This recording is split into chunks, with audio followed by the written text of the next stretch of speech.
ฮัล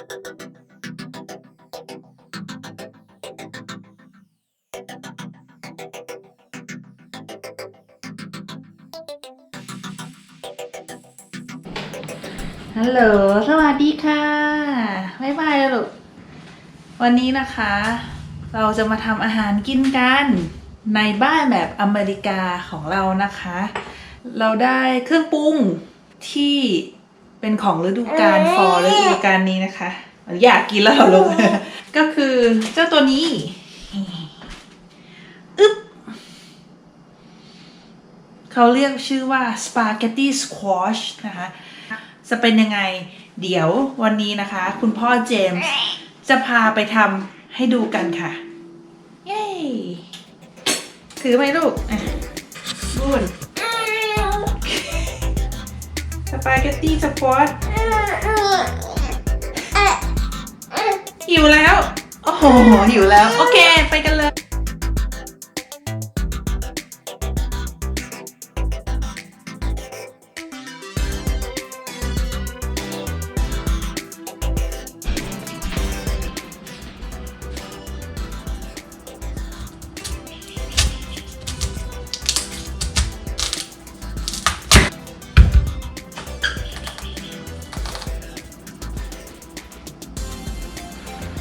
ผ่าเสร็จแล้วออกมาเป็นอย่างนี้นะคะ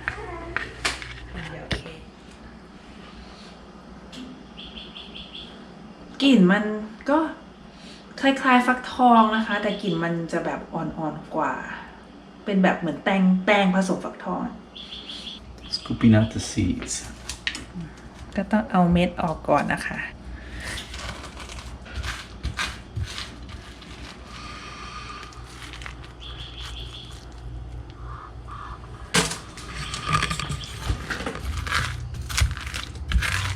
I'm scooping out the seeds, but I don't want to go too deep because this is the spaghetti squash starting. See how it looks like strings already? เขาบอกว่าขูดเม็ดนะคะ ออกได้แต่อย่าขูดเยอะเกินไปเพราะว่าตรงนี้เป็นส่วนที่ทำให้เกิดเป็นเส้นสปาเกตตี้นะคะ โอเคนะคะก็จากอันนี้เราก็เอาเม็ดออกก็จะได้เป็นอย่างนี้ค่ะทำเสร็จแล้ว2 อันนะคะ เตรียมตัวอยากกินแล้วอ่ะไม่รู้อร่อยหรือเปล่าโดนหลอกมา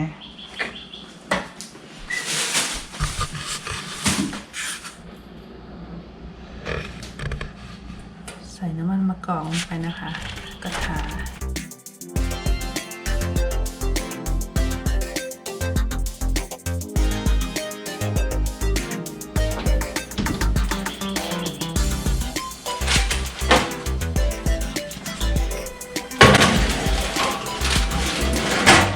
Put there for how long? 1 hour.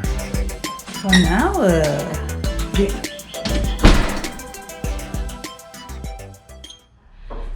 ตัวสควอชสปาเกตตี้อ่ะมันจะทำให้เราได้เส้นเพราะฉะนั้นเราก็ต้องมีท็อปปิ้งด้วยนะคะท็อปปิ้งของเราเนี่ยพอดีว่าวันก่อนทำเอาไว้แล้วนะคะเป็นเพสโต้ก็คือเป็นซอสโหระพาแช่ฟรีซเอาไว้นะคะเอามาอุ่นกินได้เลยเจอแล้วซอสเพสโต้อันนี้ทำแช่เอาไว้นะคะเดี๋ยวคราวหน้าค่อยมาโชว์ว่าทำซอสเพสโต้ทำยังไงเนาะเพื่อความอร่อยเนาะเราก็จะเติมเครื่องปรุงลงไปในซอสเพสโต้ของเราด้วยนะอันนี้แล้วก็มีแครอทนะคะ Add a little crunch to our pesto. So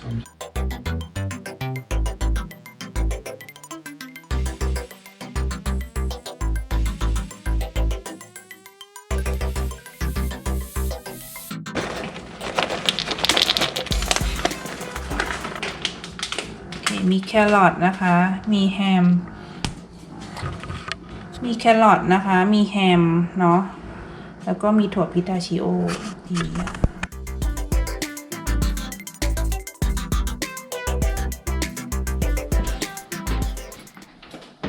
เตาดังแล้วนะคะ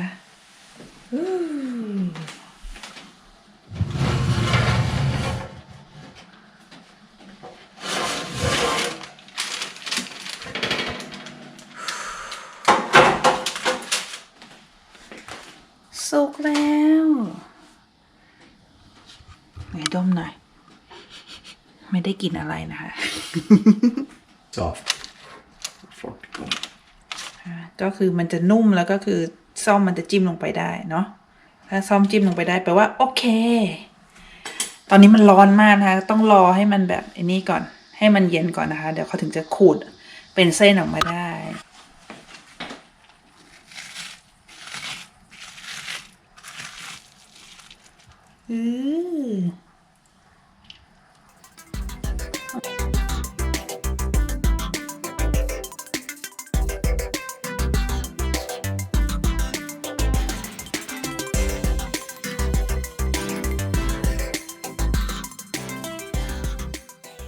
Outside than it is the inside. โอ้ดูนะคะ นี่พอออกมาหมดแล้ว ออกมาข้างนอกแล้วดูเหมือนจะใหญ่กว่าที่แบบอยู่ข้างในอีกอะเยอะแยะเลยไม่อยากชิมอะขอชิมได้ไหม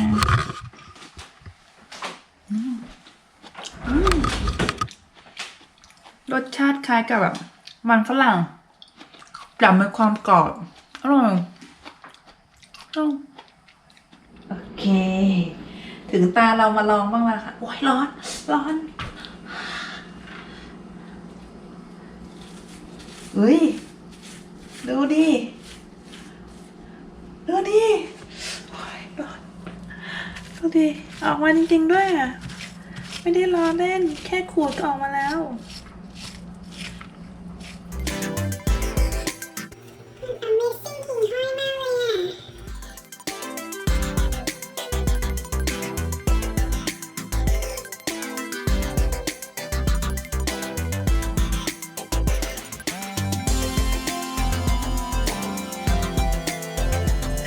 โอเค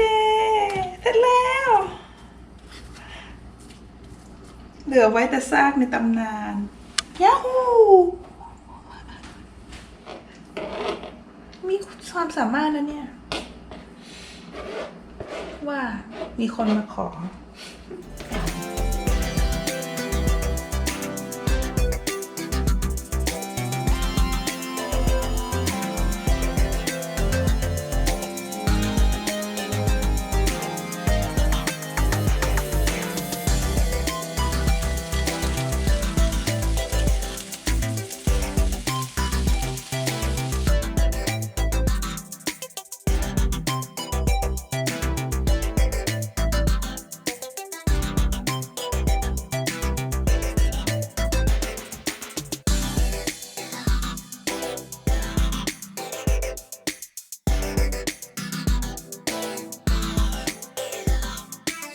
เขาให้เข้ากัน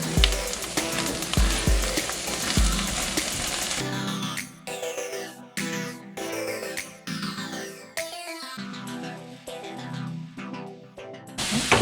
เสร็จแล้วค่ะ เปิดเผยชมหน้าพ่อครัว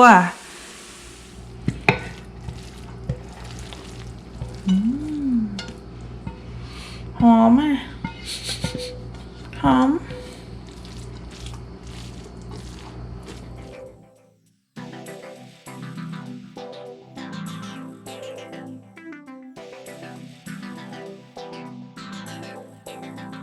เวลาชิมแล้วค่ะ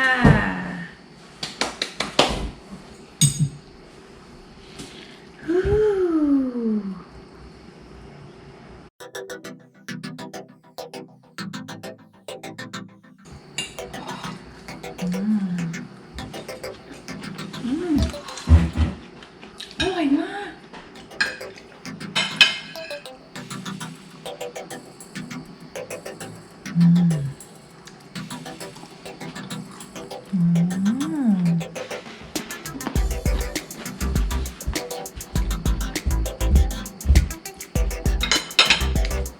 สุดยอด